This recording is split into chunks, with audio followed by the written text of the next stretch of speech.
tell us a little bit about your background and how did you get started in talking with people on the other side? Well, here's why I'm so excited to be sitting here with you today. We have so much in common, and it just felt like we were magnetically, connected. We know, how the connections all work spiritually, but it was really neat to have that land in front of me and say, "Hey, you have to talk to her." And I was like, "Yes." But I, like you, my first interaction with a spirit was my grandmother. And for me personally, I was 32 years old. I was in my early 30s. I was at that point a complete skeptic. I wouldn't say I was an active skeptic. I just had nothing to do with any of it. There was no religion, no spirituality in my life.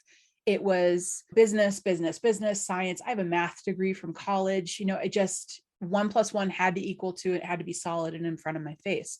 So fast forward to 32. My grandmother passed away and she was halfway across the country when she did. I unfortunately couldn't afford to be there at the moment, but I hung up the phone from the hospital. They had called me so I could at least be present that way. And my husband took the kids and said, I'm going to run to the grocery store. I was like, thank you very much. And I was standing in my living room trying to decide, do I fall apart or do I book airline tickets? And she showed up.